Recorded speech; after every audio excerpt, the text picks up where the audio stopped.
I'm Ellen and this is Joe. And for our group project, we did a business model and an industry evaluation for the Coca-Cola brand. Taking a look at the value proposition for Coca-Cola, we determined that the goal of the brand as a whole is to deliver quality beverage products to consumers around the globe. So we were taking a look at some of the different features and benefits of the brand.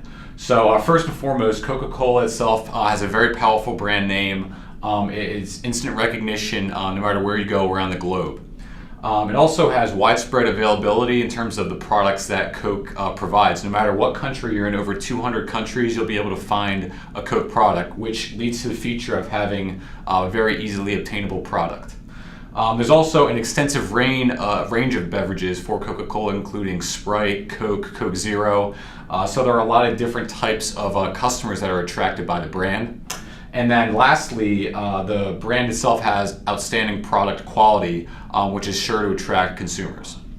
And then taking a look at some of the different capabilities and limitations of the brand here, the brand name Coca-Cola is extremely valuable, very well known, very traditional, so that's definitely an upside to that brand. As well as the advanced distribution network. Coca-Cola is present in over 200 different companies in terms of having facilities there.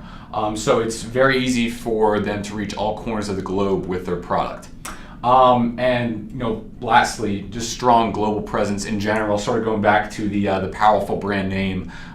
Nearly 94% of people on the planet recognize the brand Coca-Cola when they see it. So a very, very global presence as well. And then looking at some of the limitations, the brand itself does have limited product diversity in terms of only being a beverage company. They haven't gotten into any types of foods or other type of product. And then lastly, looking at the market perception, having that limited diversity does sort of play into how you're looked at as a brand in terms of being just solely a beverage company as opposed to being more of a food company like some other brands.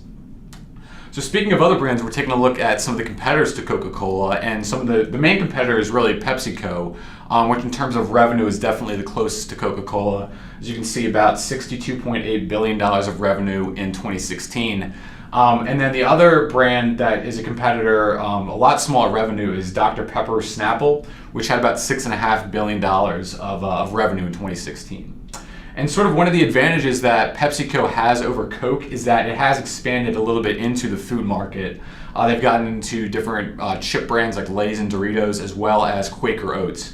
So that really provides more streams of revenue and gives you a better perception as a brand overall. And then taking a look at some of the pricing, the average Coke can, which is around 330 milliliters, at least in the United States, is around 89 cents.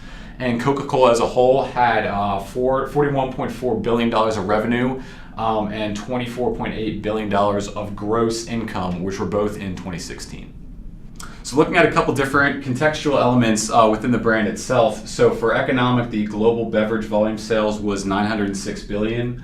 The market share of Coca-Cola was around 42.5%. And the sales volume growth of bottled water in the United States was 8.6%. Looking a little bit at some of the social elements, there's definitely an increase in interest in healthy lifestyles, sort of promoting healthier drinks and beverages. Time management is a concern for 43% of all households, a percentage that has definitely increased over the years. So this sort of points to the conveniency of having a soft or disposable drink. And the majority of products distributed in cultured countries must meet the demands of all those customers. So in terms of Coca-Cola really having global outreach and being able to reach a lot of different consumers, that's definitely a strong element of the brand. Okay, for some technological elements for Coca-Cola, there are Coca-Cola freestyle machines where you have the option to pick and choose different variations of soda at restaurants. And people always appreciate the new technology that companies are coming up with, so I think it's important. And then going into some of the legal elements, Coca-Cola retains all of the rights related to their business, as includes sort of the past as well as the future products. And an interesting fact is that actually in April 1999, Coca-Cola itself did come under some different racial allegations in terms of equality of pay and different issues like that. Some environmental aspects of Coca-Cola. Coca-Cola uses renewable plant resources to make their containers, so everything, almost essentially everything they make is recyclable, and the need to recycle has definitely increased over the years, so it's a huge draw to this company. Okay, so we're going to go through the Coca-Cola SWOT analysis. Some strengths of Coca-Cola: it has a 94% brand recognition. It has global exposure in over 200 countries, an advanced distribution network, and innovative marketing. Some weaknesses are they're purely drinks, no food-related items. It does sometimes have a bad public image, and there aren't really any healthy alternatives offered.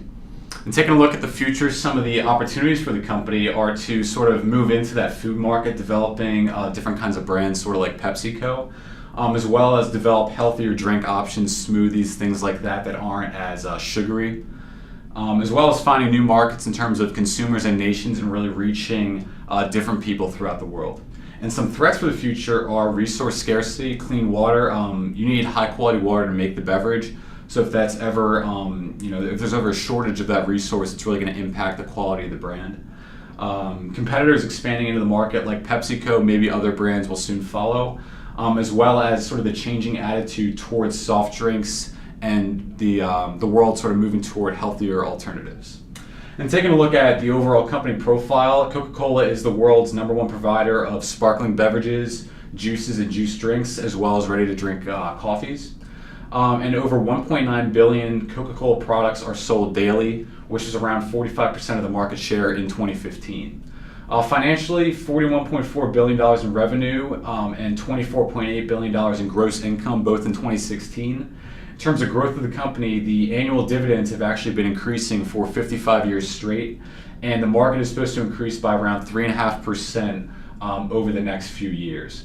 Employee-wise, 100,300 different associates in over 200 different countries, 20 business units in 5 major regions all over the world, and their goal is to serve the worldwide soft drink and juice market, and the lead brands include Coke, Sprite, Dasani, among others. All right, so looking a little closer at the beverage industry as a whole. So a brief description, the industry itself includes all non-alcoholic beverages, which is soft drinks, juices, etc. And the scope of the industry is worldwide except for Cuba and North Korea, and it's mostly concentrated in the United States as well as Europe. So some statistics on the industry: overall revenue was $48 billion in 2012.